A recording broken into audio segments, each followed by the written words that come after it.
work in elementary schools, right? It's not called ESOL anymore, or is it? It's not.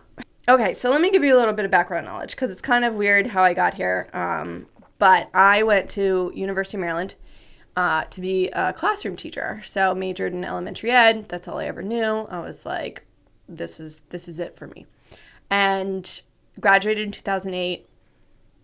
Didn't really know where to start with it and just got a call saying, can you be a long-term sub for a third grade classroom? And I was like, sure. Just fell in my lap. I'm like, why not? So that landed me in PG County at Hollywood Elementary School, which was just the best start to teaching that I could have ever had. Like really little community school, awesome principal, just great teachers. It was like everything I imagined teaching to be. And I was like so thrilled to be doing this long-term sub, which in my opinion is one of the hardest jobs for people that don't know about it. Like you. A long-term sub? A long-term sub. So, if somebody goes out on maternity leave or if they're out for disability or whatever it may be, you jump in and you are the teacher. You do all the lesson planning, all the parent conferences, all the grading, except you get half the pay, right? And it's really hard because you're getting thrown into a class that already has structure and routine, and then you got to kind of just pick up, and it's not really your class, but now it is for 3 months. So that's where I got my start. And then the position was about to come up on its end, and my principal was like, hey, we'd really like to keep you. We don't really have a position for you, but we'll just keep you on as a sub, and you can just help out with whatever we need. And I was like, okay, great. And then at the time it was called ESOL, or ESL. So English is a second language. And she was like, hey. What was the O for? I'm just curious now. English for speakers of other languages. ESL is better, easier. Yeah. English, there's been second so language. many Right. acronyms thrown around. So anyway, she offered me this position because our numbers went up and they needed another teacher. Now, I grew up in Frederick and we did not have ESOL and I had no idea what it was, but she offered me the job and I was like, sure. And I said, but I'm not qualified. What do I have to do? And she's like, oh, it's fine. Just take a few classes and pass the praxis, which is to become a teacher, you take this praxis test, and then there's another one to become. Wait, so pause 1 sec. I missed it. Sure. How long were you a long-term sub before? For about 3 months. And after the 3 months, you were kicking so much ass that they were like, ESL, you. So Barbara Caskey, her biggest strength was that when she saw talent in teachers, she did everything that she could to keep them and to make them happy. And she, if teachers wanted to switch positions within the school, she was going to make it happen. And she just really cared about her teachers. And did you look at her as a mentor? Or did you have any mentors? I just had a feeling about her that, this is probably going to be one of the best principals that I work for. Because there's been a lot of change in teaching since I started, and one of it has to do with just administration and turnover and just a lot of county mandates that kind of makes, it's a trickle-down effect. I feel like principals have lost some of their authority, right? And they're being told you need to do this, meet these marks, whatever. And then they kind of bring that down to the teacher level where it's hey, you need to stick to this curriculum. It's scripted. Make these test scores. We want to see this happen. And it's just taken away a lot of the autonomy that we used to have. And one of Barbara's strengths was that she really trusted her teachers.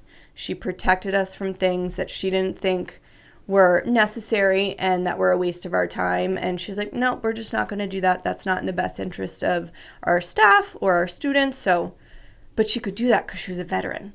And now you have so much turnover that you got these new principals coming in here trying to prove themselves. So they're nervous and they're trying to impress their boss. And, it just... Trying to make everyone happy, right? Yes. Right. And so there's just not as many of those Barbaras anymore that are like, Yeah. no, I trust myself enough to be able to lead this school without, needing Yeah. to make everybody else So happy. so when did you start teaching? And then 2008, and so then it's been how many years now? so like what, can I do math? 15 years coming 15, up on 16? 16. Yeah. It's a long time. So what do you like most currently? At the core, it's still the same. You're there for the kids.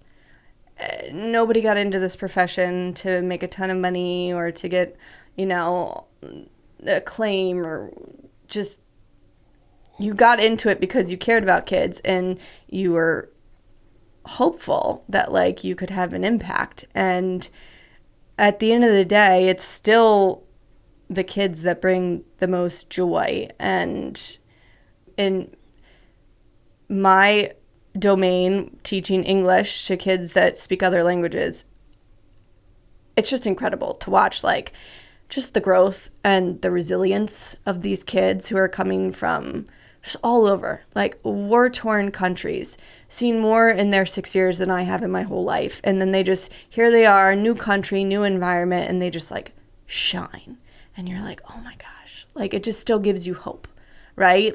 As much BS as there is in teaching and how just mentally, emotionally exhausting it is, you can like just look at this one kid and be like, okay, I feel better. This is why I'm doing it. Like, just.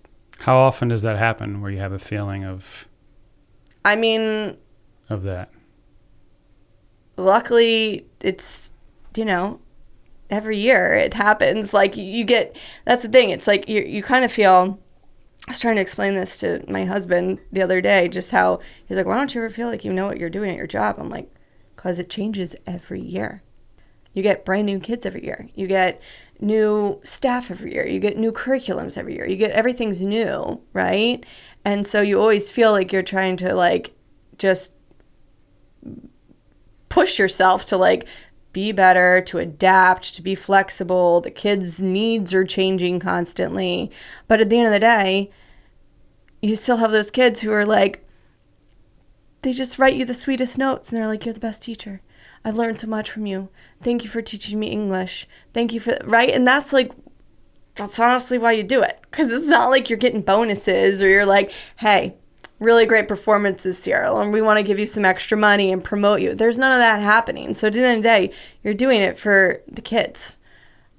It sounds like you might run into frustrations at work and then you get over them. And so then you realize maybe at home you must be tired. Yeah. But if you do get frustrated, you understand like it's okay. It's going to be okay. Yeah.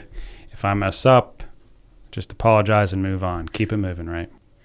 At the end of the day, if they just know that I am consistent and I'm stable and I care about them and I'll continue to be there, like, that's the most important thing, I think.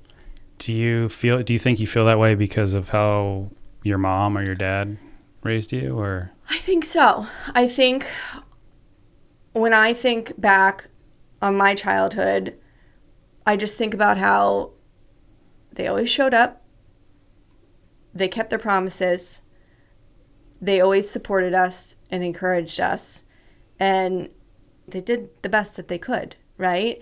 But never once did I question if, they loved or cared about me. And I think you really take that for granted when that's all that you've known. And then you work with students who don't have that at home.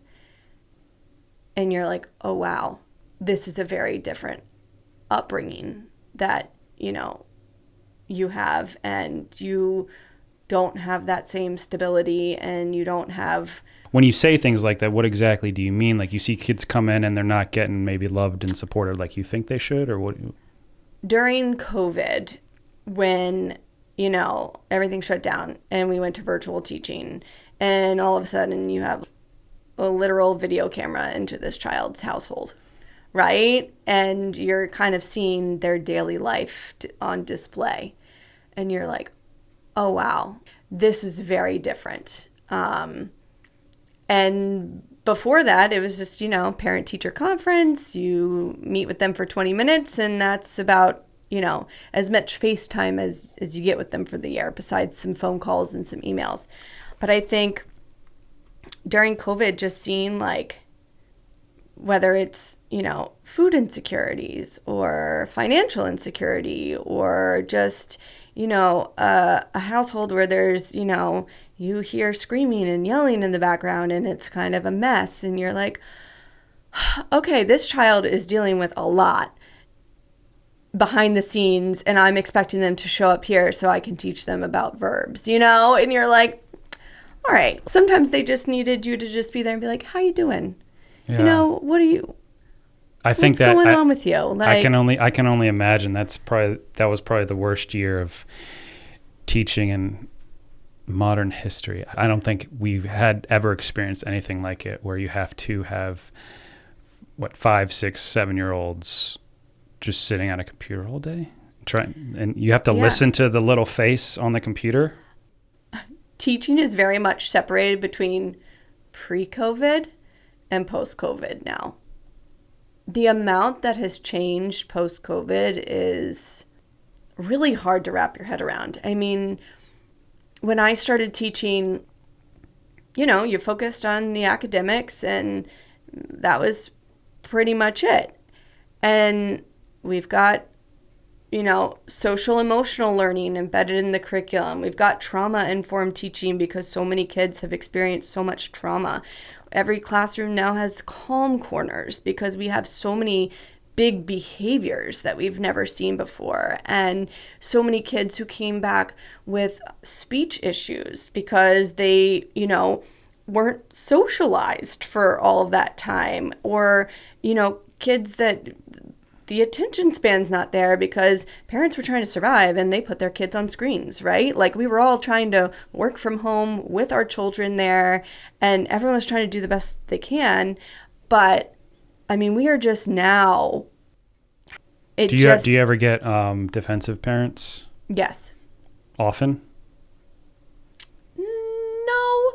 Luckily not often. It's not like every parent's coming in here being like, my child's fine or something. Or no, I think it's just public education has changed so much since I started teaching. And one of the reasons I'm worried for my own child to start kindergarten this year is because I think I know how different it is, right? Like, I'd love to hammer down on that because I think, when you really think about parenthood, how much we care about our kids, everyone loves their kids more than anything, right. Unconditional love, blah, blah, blah. It's amazing. Yeah. But then we send them off to somewhere for 40 hours a week, essentially. Mm-hmm. That's a huge part of their upbringing. Yeah. That's a huge part of their life. Yeah. So what do you mean? What do you see, or what are your concerns? And I'm just curious about public education right now, at least in your opinion, in your eyes. First of all, people like to throw around that, there's a teacher shortage, right? And that is not the case. We have plenty of qualified teachers out there that don't want to do the job.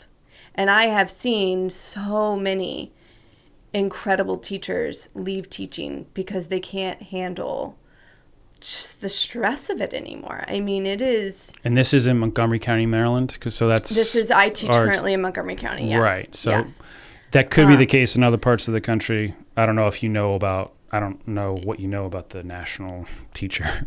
I'm not going to throw out statistics, but I just know that, it is a real problem. And I see it just year to year. There's so much turnover, right? Whereas, when I started teaching, that was the best thing about my school where I started at, is so many veteran teachers.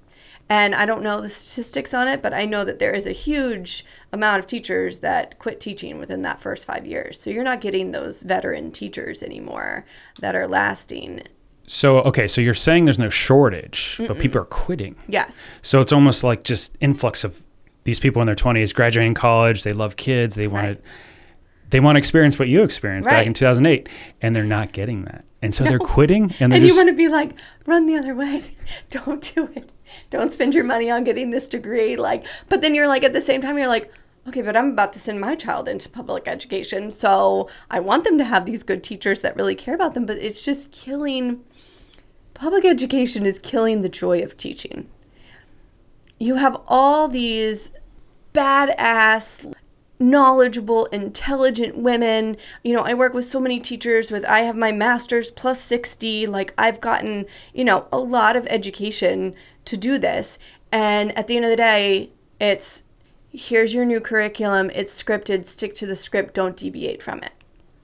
So you're taking away, the reason why we got into this, right? Because we're competent and we know how to, we know what these kids need, and we know that this isn't it, but we're mandated to do it because you're going to be given an assessment on this in a month and they better be prepared for it.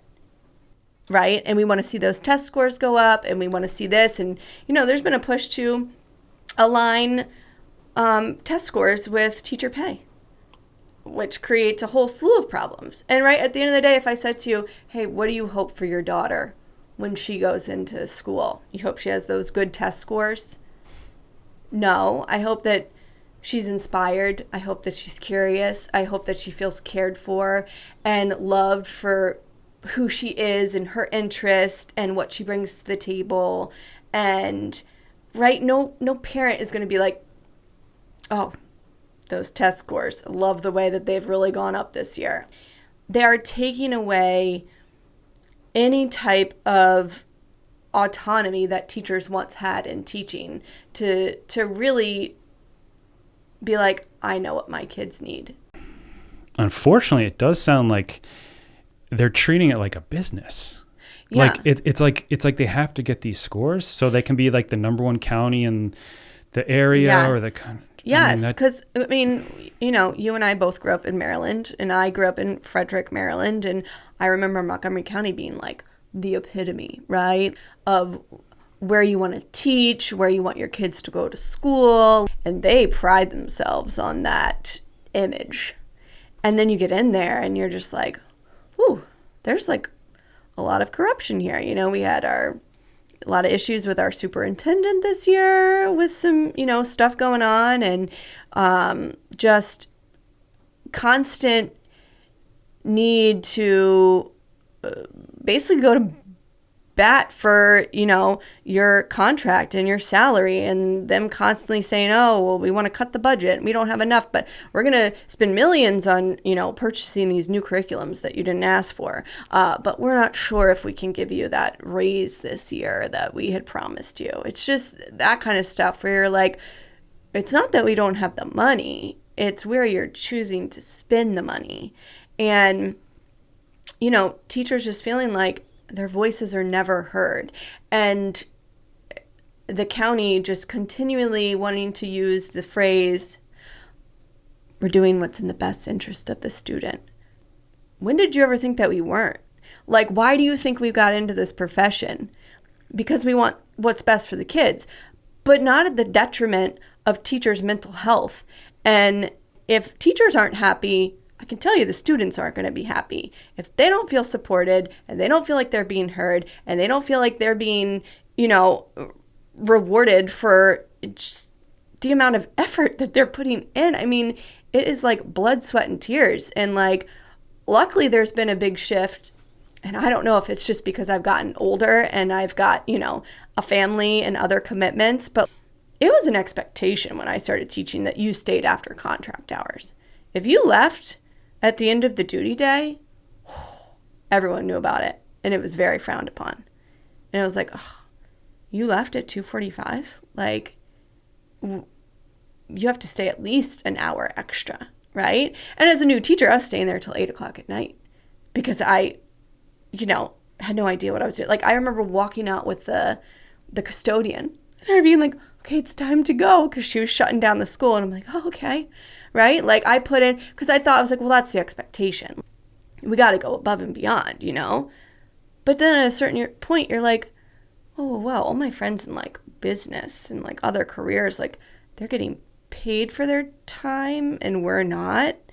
And so there has been a shift in lots of, movements for teachers. You come in when your duty day starts and you leave when your duty day ends, and you show them what you can actually get done in that amount of time, because the amount that they're asking from us and what their expectations are, it's impossible to get that done during your contractual hours. Like they're asking.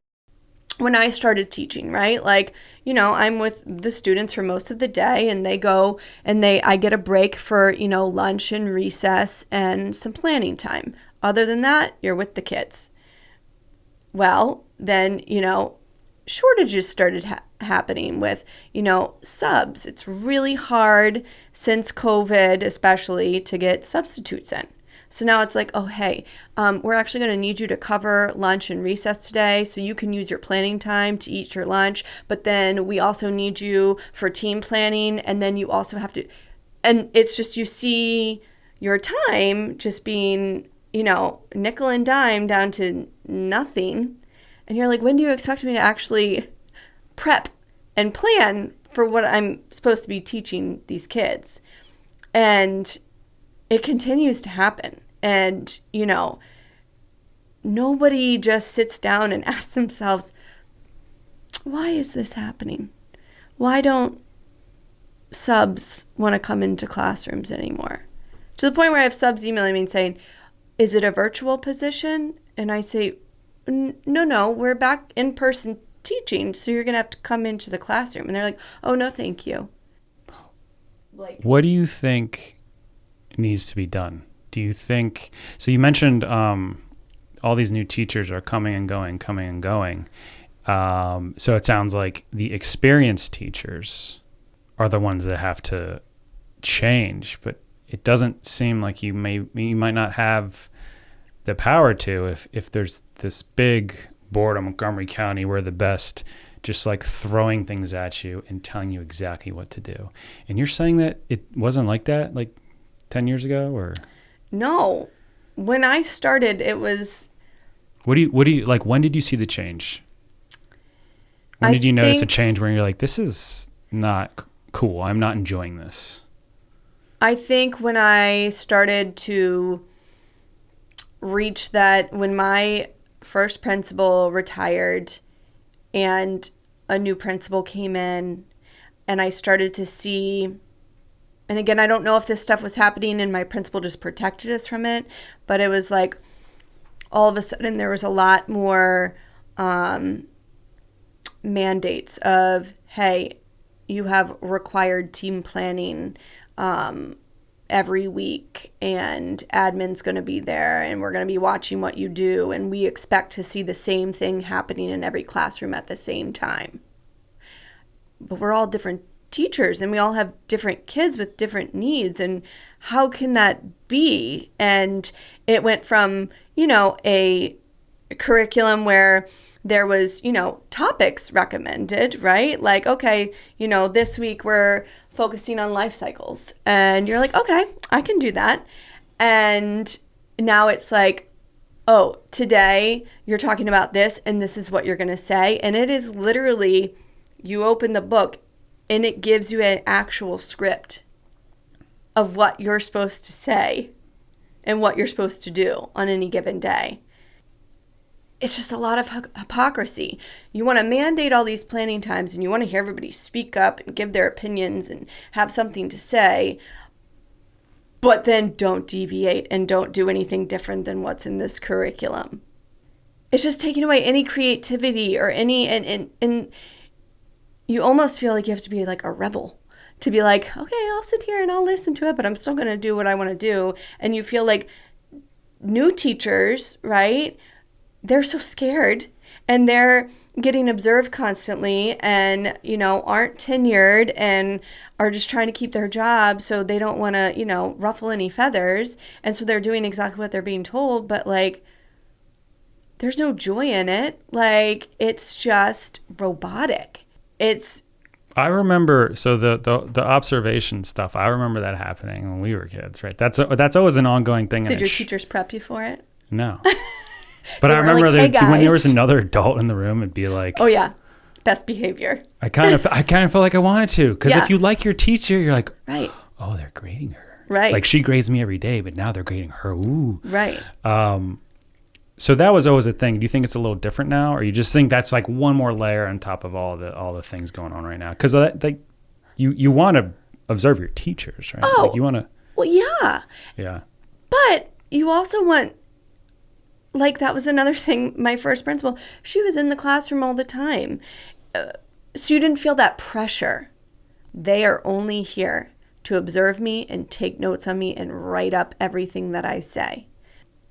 You think people are scared to lose their jobs? You think these principal salaries are maybe nice to have and you know, and not just, I'm not talking, I want to be careful with how I, talk about this stuff because I don't know anything. Yeah.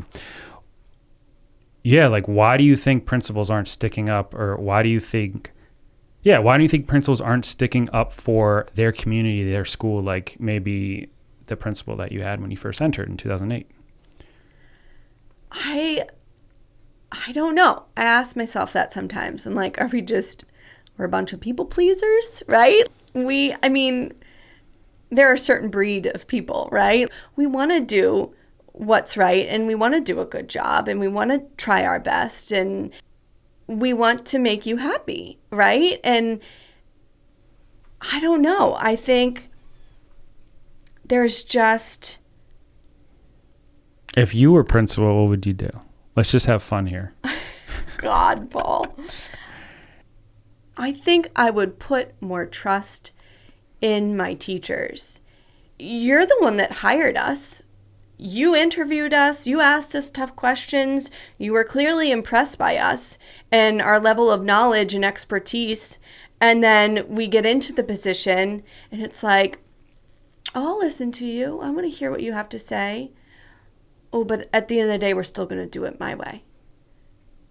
And you constantly feel like you get into a room to have your voice heard, and then you're shot down for whatever reason. And you're just like, did you even care what I had to say?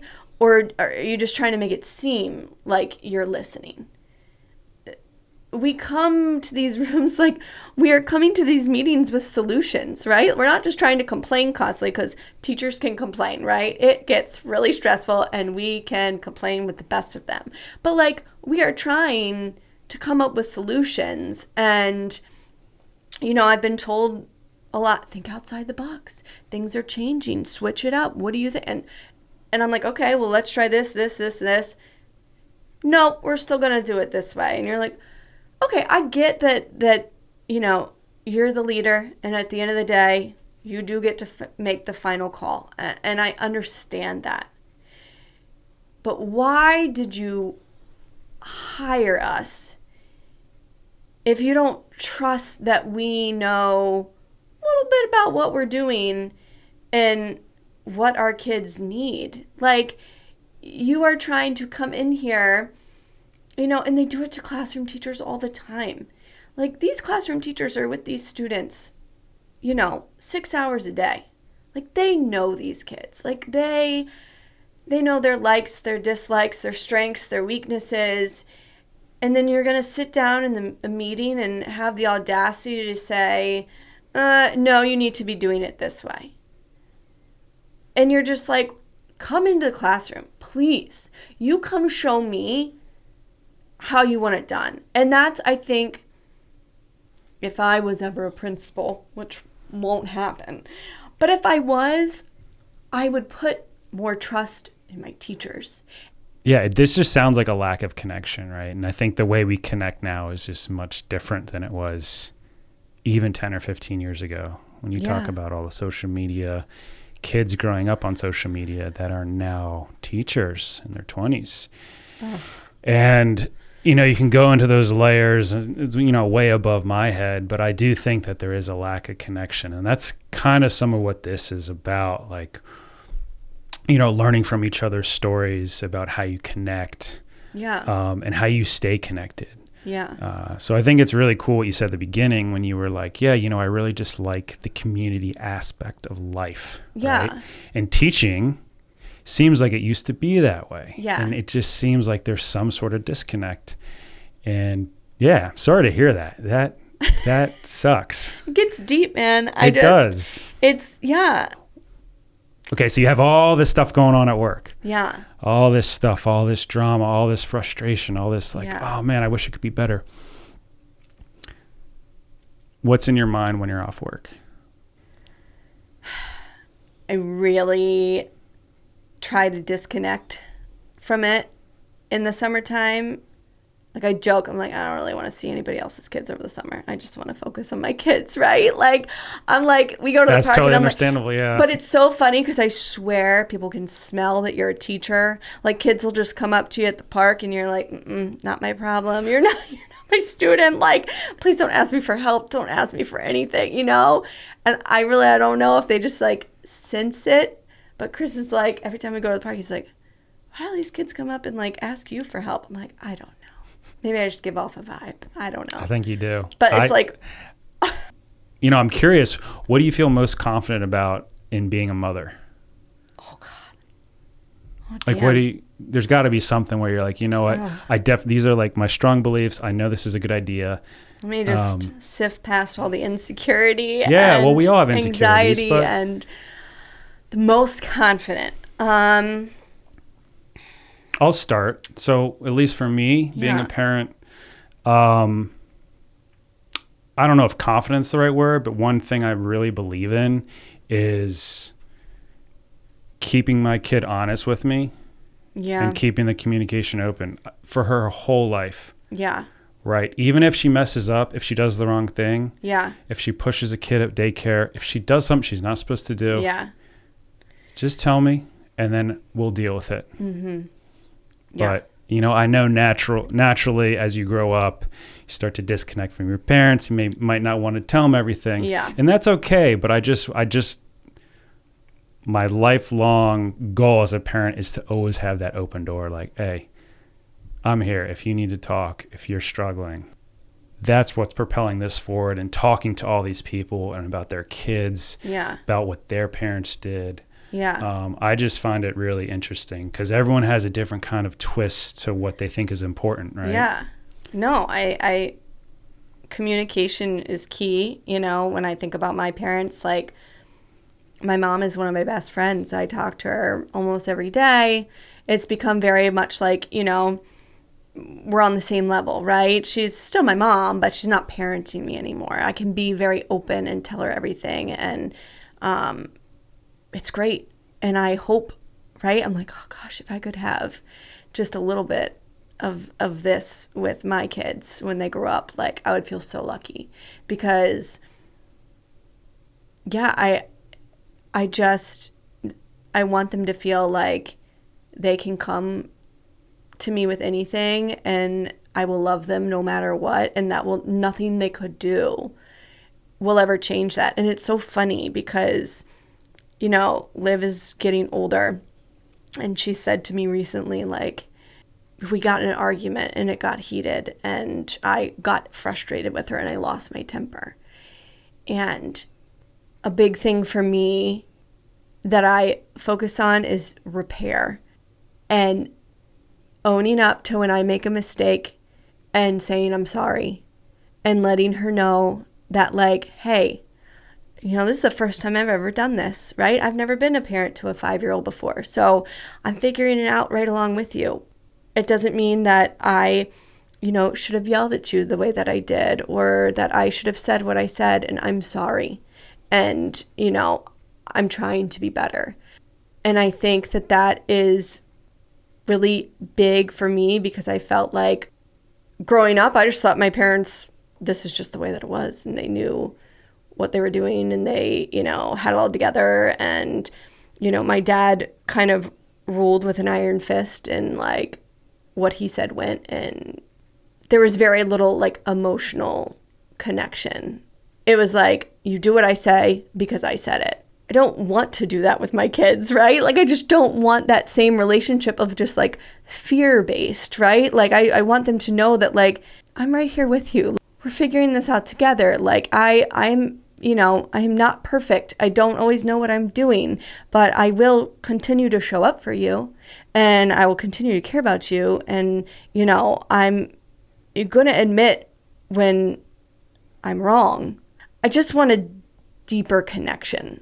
I still have, some unresolved issues with my dad, and it's very much in the back of my mind when I'm parenting of being like, I don't want to be that way. Well, if you go back to your mom. Yeah. So do you remember how she was acting with you when you were, let's say, a teenager, right? The teenage years are always hard. So it's hard, right? Like, love my mom to death, but it was very much like, wait till your father gets home. Oh. She kind of let him bear the brunt of it sometimes, like, because she didn't want to. He was the disciplinarian. Yeah.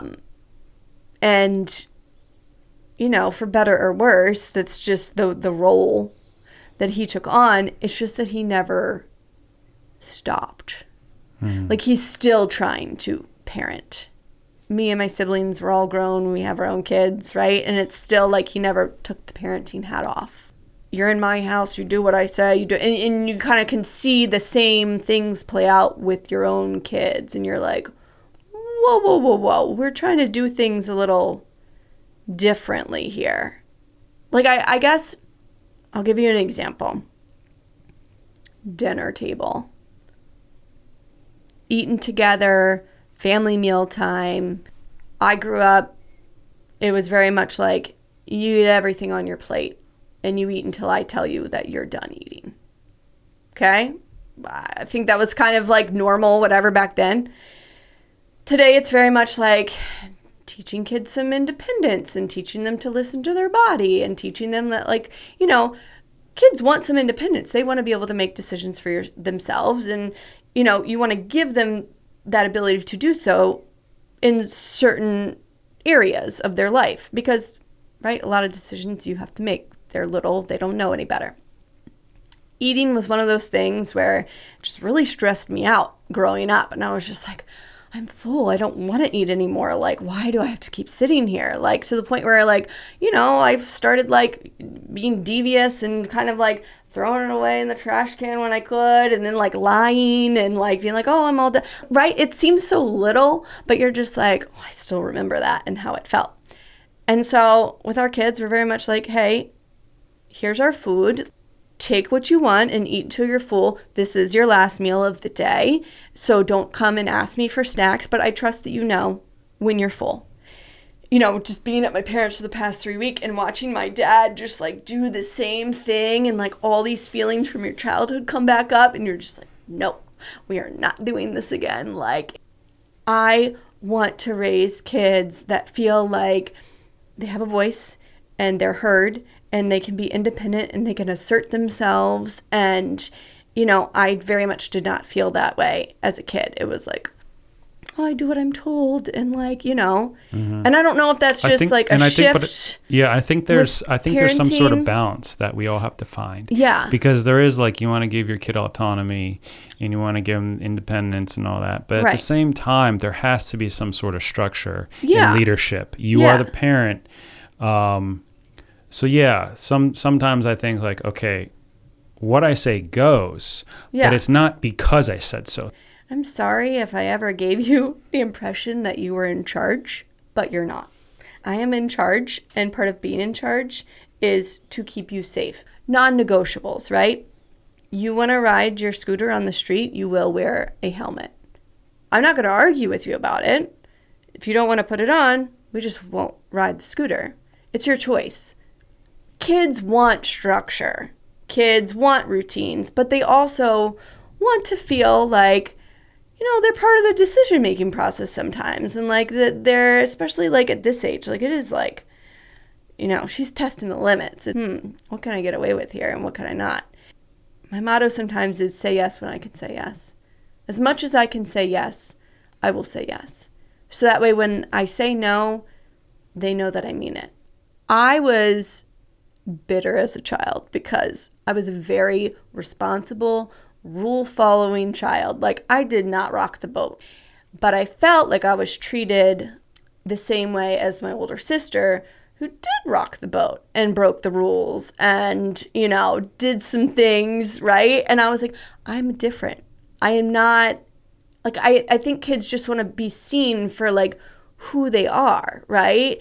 And I see Olivia, she's very responsible and a rule follower. And so I know that she's going to do, like, the right thing. So I might trust her with some more things that, like, you know, you might not trust a 5-year-old to do. But I'm like, no, I see you. I know you'll do the right thing. And then they feel really good that you put that trust in them, right? It kind of like builds them up and makes them want to do better. Does that make sense? Yeah, absolutely. Like, how do you build your kid's self-esteem? I don't know. We haven't really got there because we're still in the golden years of just, she has no shame.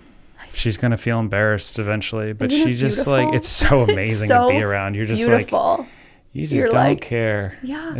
You're great. It's so great to watch. And it's funny because you're trying to teach your kids all these things, and then you'll see them in the purest form, and you start to think to yourself, why can't I be a little bit more like that? And just a little bit more carefree. Right. Like, what are we doing here? Well, and I think that is, one of the reasons I got into teaching. Kids are just, like, so pure. But something that has changed over time is that like, innocence is just getting, like, sucked out of them at an earlier age. And I think that's where a lot of my fear comes from with, like, Liv starting kindergarten, is that I feel like it's starting that young.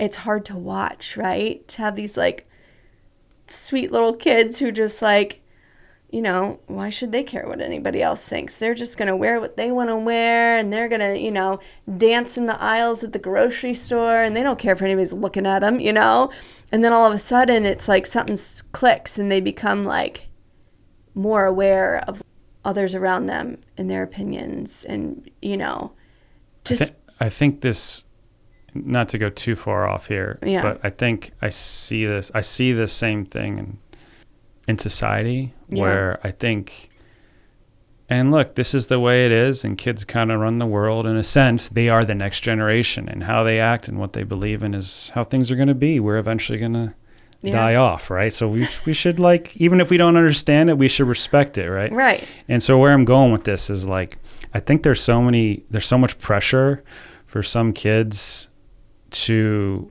find their identity at an early age. Mm-hmm. And that is I'm a little confused with that situation where there's, like, a lot of, I definitely want to make sure our kids are educated about race, sexuality, all that stuff. I wonder if sometimes it's a little early. We're not just letting kids be kids anymore. I know. It's like, who cares about what you look like, or how you walk, or how you hold your wrists, or whatever, It's just like, I don't know. But then I was talking to my friend John with the 4 teenagers, and he's telling me that's just like, dude, this is just so important to them. And so at what point you accept that their identity and how they identify is so important to them that, it's hard for us as millennials to understand, because when we were kids were just kids. There were gay kids. There were kids that looked this way or acted this way or whatever.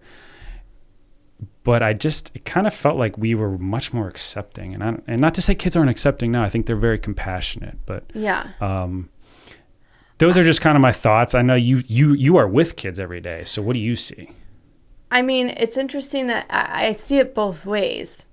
On some hand, I think that kids are more accepting because they see so much more, right? Like, you see kids, like, standing up at an earlier age, going to these, rallies and using their voice, and, with gun violence or gay rights or whatever it is. You're just like, oh, wow, like, we've got kids at the forefront of these rallies. Like, holy, like, that's crazy. And with the self-identity, just, trying to find yourself, I don't think it's that, like, we're all trying to find ourselves, right? Like, we all are trying to figure out who we were in high school and everything, but I think it's just the fact that not everything was filmed constantly, and there wasn't pressure of social media. Like you could go to school, right? And it could be stressful during the day there, during the school week, right? Like, the drama, whatever. But then you go to your house on the weekend. It's your safe space, and you're not inundated with, oh, so-and-so is at, this party, and so-and-so is doing this, and, why wasn't I invited? And everything is public all the time. Everyone, it's just like a constant blog of your life, and you're constantly feeling less than, and well, I'm not doing enough, and look at, like, they have all these friends and I'm just sitting here at home by myself, and it's just like in your face all the time. And I think it's just hard for kids to get away from it, because it's like, right, parents are feeling the pressure to get the smartphone because everybody else has the smartphone, and they don't want their kids to be different than and feel left out. But then they get the smartphone, and then they see that addiction form, like we see with, like, we're adults with fully formed brains. And when does it happen to you that you found yourself scrolling on your phone for 45 minutes? You're like, and you kind of like throw your phone down and you're like, what am I doing? Like, I just scroll, like, right? I'm an adult and I can see how this is affecting me. And these are kids. You're allowing these kids to go into school with these devices and expecting them to pay attention in class and not be, distracted constantly. Like, I know that there's, a big push right now to, like, ban phones in schools, pushing back the age to when kids should get phones. It almost feels like, smoking or alcohol, right? Like an age mandate. And I think we're realizing, like, really what it's doing to kids' mental health. Kids just can't be kids. They cannot get away from all the noise like we did. It was so different, right? Are you seeing, there's no way you're seeing phones in elementary school, are you? Kids have smartwatches that they talk to their parents on. They have phones. And I'm pre-K to 2. And I'm not even pre-K to 5. I'm pre-K to 2? to 2. Second grade? Yeah. There's no way a second grader has a phone. Yeah.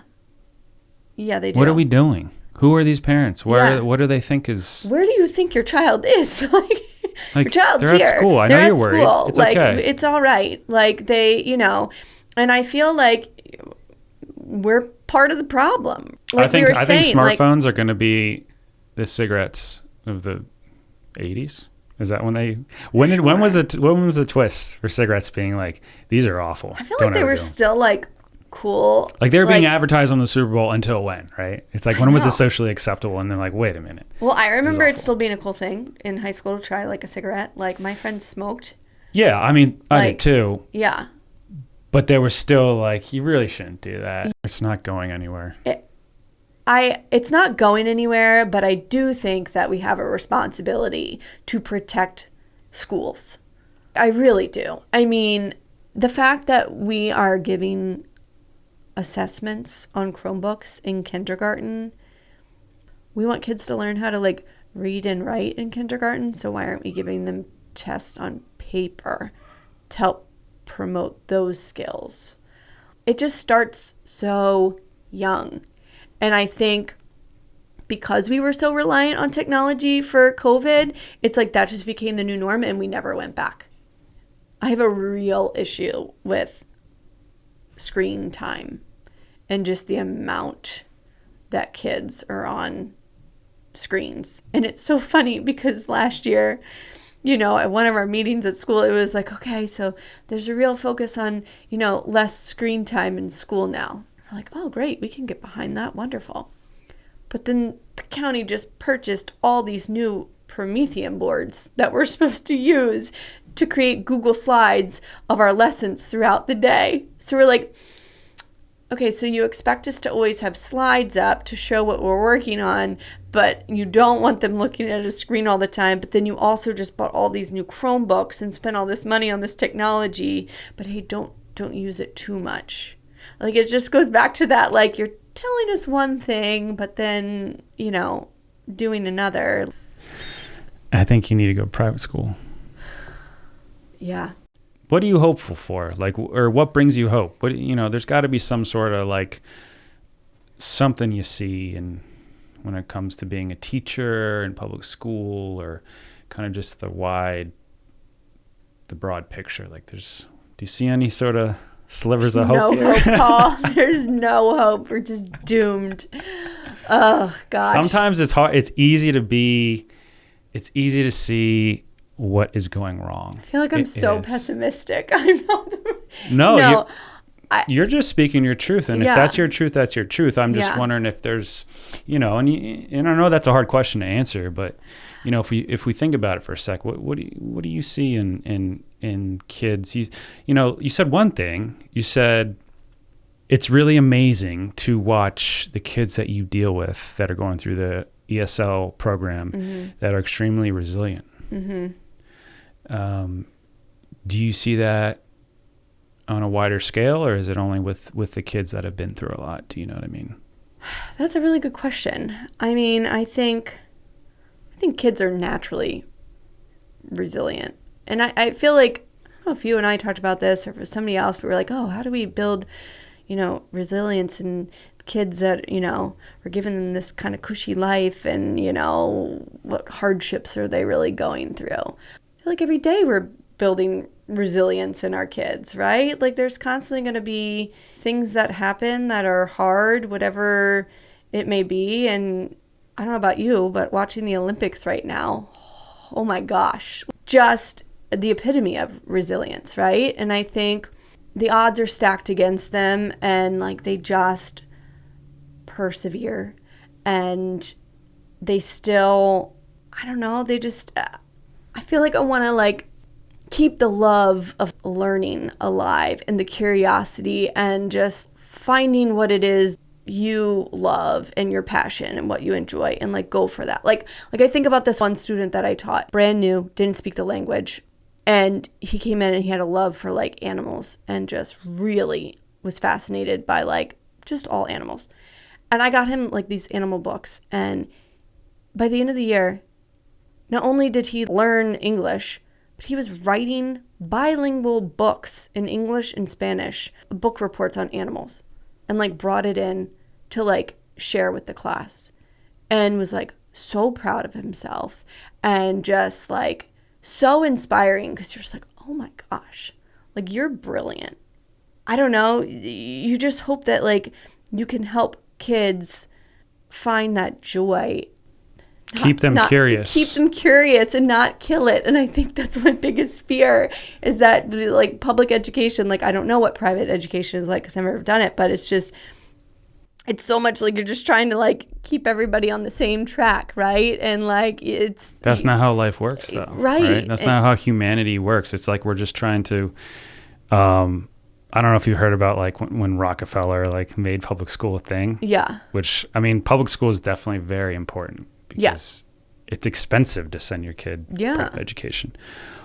But it seems consistent with the idea of creating obedient workers. Have you seen where they relate it to jail? Have you seen that? It's like, it's terrible. It's horrible. But it's like, they show like the meals in jail versus school. Same. They show like a cell versus a classroom. Very similar.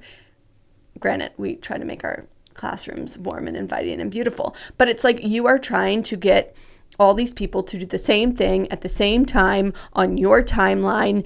And, it's a very like go, go, go, go, go, right? There's very little time for kids to like speak up and share like what they want to learn about. Like it's like, oh, we want, student-led classrooms. But then it's like, oh, but you better do everything in this book. And you're like, okay, so when do the kids have a time to speak up and share what they actually want to learn about? Because you just told me that I have to teach all of this. So there's no real, But yeah, you got to look at it. I'll find the video. But it really was like, they just were comparing all these things between a public education and jail. And you're just like, oh my gosh. And we really are just setting them up to be like obedient little worker bees and like, I don't know. Well, I think your children are lucky to have you at home because you see all this. And so no matter what they go through, you're always going to be there. Yeah. And they're going to be fine. I think they're going to be good in your hands because you seem like you know a lot about child education, and that's great. Yeah. I don't. I'm just trusting that B School is great, and they seem to be pretty good. It's better that way. But yeah. So Emily, thanks for coming over. You're welcome. So much fun. I hope you had a good time. I did. This was less scary than I thought it would be. Yeah, you brought your laptop. You had all your notes, which really is very prepared. teacher-like of you. I know. It's very cool. I know. But yeah, thanks again for coming over, and I'll see you on the street. Oh yeah, can't wait. Scooter ride. Oh my God.